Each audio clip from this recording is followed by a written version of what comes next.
Okay, so let's take a look now at senior night. You're always going to have some of those late additions or withdrawals from the senior night walk list. Just because someone's walking on senior night doesn't mean they're departing. Doesn't mean that they have exhausted eligibility, especially with the COVID rule. And, I think it's interesting. I got an article coming later this week where I'm taking a look at 4 key players that could return to Texas that are walking on senior night, at least among the initial list that was sent out by the university yesterday. I'll put the list somewhere. I'm sure if you're watching this video, you might have seen it already. But let's start here. So I'm going to go ahead and just name all the players that I think did either have exhausted eligibility or I don't think are coming back. Yeah, among the seniors. And then I'll talk about the early entrants that I think are going to declare for the NFL draft, and we can talk about that. And then we can talk about the players that are potentially returning. Going top down here, and I'm really just naming like the key players on the 2 deep for this. Yeah, I'll just start with the exhausted eligibility. Make it simple. David Gbenda, Christian Jones, Keilan Robinson, I do believe. T'Vondre Sweat, I do believe. And then Jordan Whittington.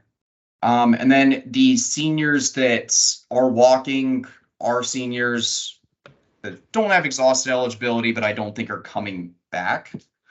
Jahdae Barron, Jett Bush, Alfred Collins. Keep going here. So Kitan Crawford, Jaylan Ford, and then Ryan Sanborn. Actually, I think Sanborn has exhausted eligibility, so I'll kind of throw him back in that previous category. And then Jerrin Thompson.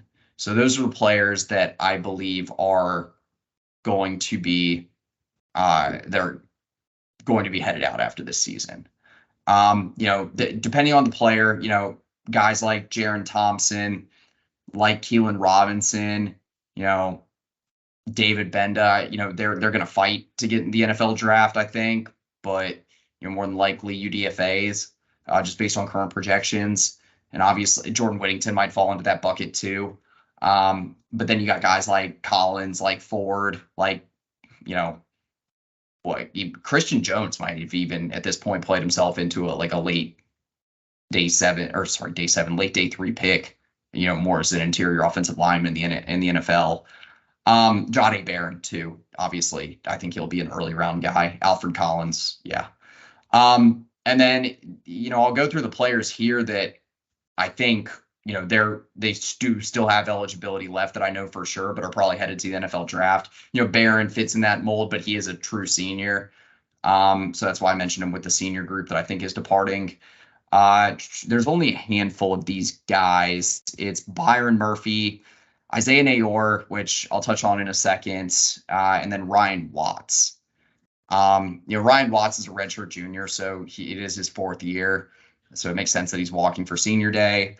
And then, Byron Murphy, he is a junior. He could come back, but I think at this point, he's built up his NFL draft stock, 2nd highest graded interior defensive lineman in the FBS this season. I think, he's kind of played himself into an early round pick too. So I think with his draft stock up, he'll be headed to the NFL.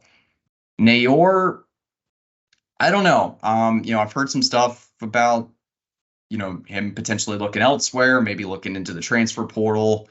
If he wants to seek more playing time elsewhere, maybe he tries. I don't think he tries to go to the NFL now, so it's a possibility. But I think the more likely scenario is for him to go to the portal, just because he's gotten so few reps this season, and just from a playing time perspective. I'll stop here. I'll open up the conversation to you.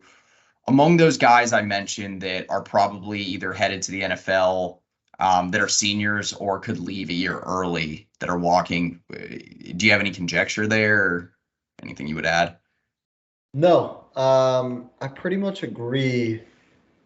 Yeah, well, I pretty much agree with everything across the board. I think Jahdae Barron's an interesting conversation because he has a unique skill set and he can slot in various different places in the NFL. And I think he will be a productive and good NFL player, but I think it's going to take the right team and the right defensive scheme to get the most out of him. And so that's one of those things where, like, off talent alone, he should be a top 60 pick. But I think a lot of teams are going to look and They're going to see this kind of like nickel role he had the most success in, the star role at Texas that he played the best in. And they might be like, well, is he a corner? Is he a safety? Like, is he a slot corner? Like, what really is he? And that could lead them to passing on him. So I don't think there's any reason for him to come back. It's just an interesting name when it comes to draft talk because I think he's likely going to get underdrafted. But yeah, going through it, I don't think like, you love for Jaylan Ford to come back. I don't really see there's any reason for him to come back. I think a lot of the guys you have to that have yet to exhaust eligibility, but like, did they have conversations last year about going to the NFL draft? Guys like Jahdae Barron and Jaylan Ford did, and they chose to come back, and they've come back and they played well this season. They're not going to then have that conversation again. Like their time has come, and while it would be awesome to get them back, this isn't a thing where every offseason they're going to have this conversation about whether to stay or go. And especially for a lot of these guys, I mean, Jay Witt said it, Jaylan Ford said it, a lot of it was to come back and win the Big 12. And if this team accomplishes that, they're in a really good position to do it now, then I don't think you're going to see as many come back. I think if Texas would have won the Big 12 last year, Jaylan Ford and Jahdae Barron would likely be gone. So I think the team having a lot of success this year is going to be a reason for guys to then move to the next level, especially if they're able to close it out and win this Big 12 title. So if Texas does slip up against Tech and miss out on Arlington, or they lose in Arlington on December 2nd, and you're trying to be a glass half full guy, you can say, oh, well, hopefully, some guys will come back because they didn't accomplish their goals. But I think it's very unlikely, and for the most part, I agree with all the names that you listed and where you have them either going or staying. Yeah, and before I go any further on this, I do want to touch on this. I meant to say this earlier. There's some guys on this list that I'm really glad to see, and just for some good stories for Texas. David Gbenda just was the highest graded linebacker in the Power 5 last week. Man, we were for a while with the David Gbenda channel talking about how he's improved and gotten, and he really has. Since around the middle of last season, he's really completely turned a corner and become, I think, maybe an upper tier weak side backer in the Power 5. I'm not saying at the top, but I would say middle, above average. Yeah. To upper tier. No, 7 or 8 out of 10 for sure. And that's crazy because 2 years ago we were talking about, or not even 2 years ago, we were talking about him, what's happening, where's the development gone? He's been here forever and hasn't shown that many signs of progress on the field. And, he's just completely come leaps and bounds in the last 12, 15 months. So shout out Jeff Choate. The development we've seen at linebacker has been strong, and that 2023 recruiting class, a lot of talent. You're going to need to develop that, and from what we've seen, he's a great developer of talent. So yeah, and I mean, go ahead. Yeah, we can get to that a little bit later. I did want to say Sawyer Goram-Welch, excuse me. Someone that's really had to fight and claw to get even like second, third team reps at any point the last few years in practice. I believe he was recruited in as a three-star defensive lineman. Yep. He was a former Oklahoma State commit that was flipped a few classes ago.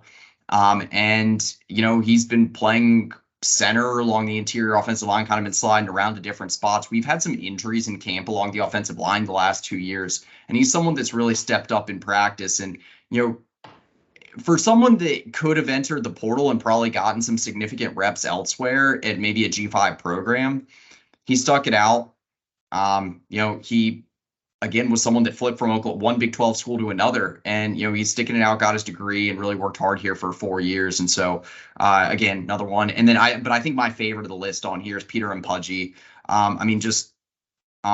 Sad story for him, in his football career. I believe it was a heart issue he had to retire a couple of years ago. I covered his recruitment pretty close, and followed the story with some of his health issues, but I believe he stuck around on medical redshirt and get his degree. And someone that you can see active on social media, very active rooting for the burnt orange and showing his colors there, showing his burnt orange. That makes me smile that he while he's not officially on the team, that he's walking it like 2 years after the fact of having to medically retire from football. So That's a great story, I think. And so back to the conversation here. Byron, I wanted to ask you this. Byron Murphy, Ryan Watts. Do you think it's good for them to be going? I know you mentioned Jahdae Barron, kind of his versatility. I know there's some people that you've even mentioned the idea of running Ryan Watts at safety. I personally think he's probably headed to the NFL, but I out of all these guys we're talking about here that we've mentioned so far, I think it's most likely that he would return. I agree, and I think a lot of that has to do with the injury issues this year. I think if you would have seen him play a clean, and he had some last year, don't forget. Yeah, we haven't seen him play a clean season at Texas, and that's he struggled to get into rhythm at times because of it. It's one of those things where it's like he's likely going to be like probably in what you think? Just his build, he's probably going to be like a early to mid day 3 guy. Because he's playing safety in the NFL, I would assume, just because of his size. Yeah, and limited top end speed. So say right now, if Watts, tests the waters and he gets like a round 5 or round 6 grade, I think then the question is, if I come back and play corner and stay healthy a full year, how much does that raise my ceiling? Like how much good does that do? Obviously in the NIL era now, you can still make some money while in Austin, which is a good thing, and I think that convinces more people to come back. But it's going to be a question that he has to have with himself and his family and his team, and it's one of those things where I do think he'd be the one where I think he could improve his draft stock, where guys like Jahdae Barron, Byron Murphy, I think are kind of at the peak right now. Watts could come back and improve his stock. Is that going to be worth it to him? What kind of grade does he get? And things like that are going to be questions. But I think out of all the names, he is someone that I could definitely see coming back. It's interesting, too, because I think Ryan Watts is a great player. Texas is a better team in 2024 with him on the roster. If he doesn't come back, you have Terrence Brooks and Manny Muhammad as your starters. So you're feeling pretty confident about the corner position. Potentially Kobe Black. Potentially Kobe Black, too, which would be awesome. I would be shocked if he unseat. I think it would be Terrence Brooks that he'd have to unseat. He's not. Like Muhammad is going to be a starter for the next 2 years. But yeah, potentially. It's a good room. It's a good room. It's one of those things where you want Ryan Watts back. Like I said, you're better with him on the team. But you have a pretty solid group of corners. I think you're going to go in the portal and hunt 1 or 2 as well. And you have some talented freshmen coming in too. So yeah, I mean, if he does come back, I don't think it's out of the realm of possibility in that situation that he would cross train between field safety and boundary corner. Just because you have so many corners coming in, because you also got Wardell Mack that I think can come in compete for a spot on 2 deep. Probably not a starting job, but early reps for sure. Okay, so because I think I mentioned that I believe Wardell Mack is an early enrollee, or he's planning to be, and I think Kobe Black is too. Yeah. I don't know on Kobe Black. I'll check that. So the next category here I wanted to mention is the guys that are on the list that could potentially get a medical red shirt, and one there, or that I think just are probably going to come back for another year, even if they are true seniors that still have eligibility remaining. Handful of guys, Trill Carter, Jalen Catalon, Jake Majors, and I think that's it. I had one more. Hold on a second. So we'll also get into the Neyor conversation here. So that's 4 guys that are on this list that could come back. So we got Jake Majors. He's 4th-year center. Still got 1 year of eligibility left with the COVID rule. Jalen Catalon, I think this is his 5th year, but he some combination of medical red shirt and COVID red shirt, I think could get a 6th. You got Isaiah Neyor, who could just get another medical red shirt this year. And then who was the other one I was looking at on here? Trill Carter. I think when Texas got him out of the portal, it was with the idea that he would be a 2-year and out sort of guy. Yep. But he's had an impact on the field this year. So already a guy that the fans have gotten familiar with, and I think could compete potentially for a starting role next year, depending on what defensive line looks like in the portal this offseason, his growth. He's had some injury issues. He had some injury issues coming into the season that limited him early on. So I think we're just now starting to see what he can do. He's been pretty solid. Among those 4 guys, let's start with Trill Carter. I think. Do you have anything to add to that? I think that he's the No, most likely of the group to come back. I agree. Okay. Jalen Catalon is an interesting one. I don't like to speculate on the injury front. I guess I'll say this though, depending on the severity of, apparently he re-aggravated a shoulder injury on Saturday night against Iowa State. And I don't know if you saw that. He did play some snaps. I think he played 6 or 7 defensive snaps, did not play any in the second half by my tally. He injured his leg against OU and Red River. Obviously, the injury track record is something to worry about there with him. It has been since the time at Arkansas. For his purposes, I guess I'll just say it straight up. Do you think he returns? I would say no. I don't think he returns. That's just more on gut. I mean, so in 5 years in college, say he doesn't play the rest of the year. In 5 years in college, he would have played 28 games. That's pretty crazy to think about. I think he does have somewhat of, an NFL hope, but Ooh, I think the NFL is going to be even tougher. I agree. And it's one of I mean, I would lean to him not coming back. I'm not sold on that either way. I don't really have a strong feeling on it at all, honestly. I think there's a chance that he could be like, all right, I'm so injury prone that let's see.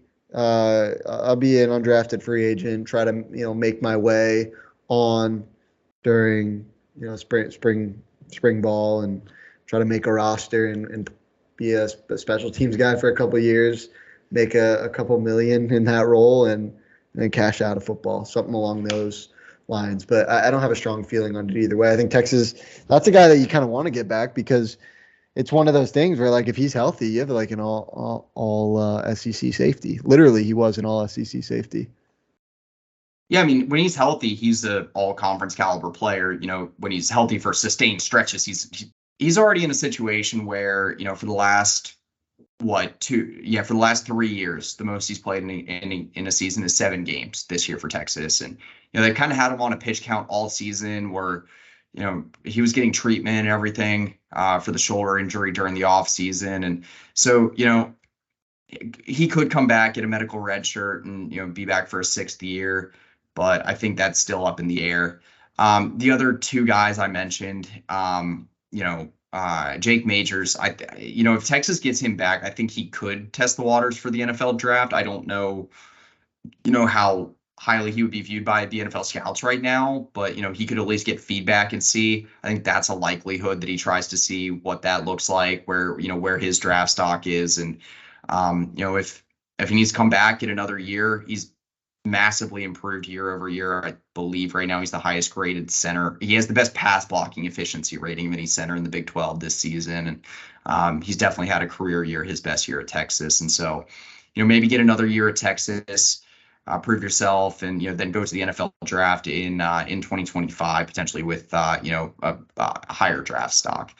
Obviously that would be huge for Texas because if you get him back, then you have, 4 starters potentially returning along the offensive line. And, Cam Williams could be the starter at right tackle, Christian Jones departing. And Cam Williams has started a game this year. I believe was that against Kansas State. And he looked really good, didn't allow a single quarterback pressure. So you can slot him in and, the offensive line would be in a great situation for the SEC next year. And then the last name I mentioned, Isaiah Neyor. Neyor, he's a redshirt junior. And so I believe he still has at least 2 years of eligibility remaining. He could get a medical redshirt for this year because I believe he's only taken snaps in a handful of games this fall. And so, if he does decide to test the waters in the portal this offseason or, try to seek more playing time elsewhere, that's certainly a possibility. I think more so than him entering the NFL draft, just because it's been, a couple of years, at least since he's really gotten consistent reps on film. And so, he needs to get those reps to get his draft stock back up. He's obviously a very talented wideout, very, very capable on the boundary when healthy. He showed that during his time in Wyoming, but he's kind of got to get back to that level after the ACL injury last year and the rehab since. So, that really does it for, talking about some of the players that are walking for senior night on Friday. And Again, there's most of the guys that we don't anticipate on being back next year. Some guys that are walking that do have eligibility remaining that are probably headed for the NFL draft. But again, handful of guys like Majors, like Neyor, that could be back for another year. Trill Carter, someone that we do expect to be back for another year. So anyway, for Andrew Miller, Shane, previously Shane Black, wrapping up before he gets back here, but that pretty much does it. Welcome.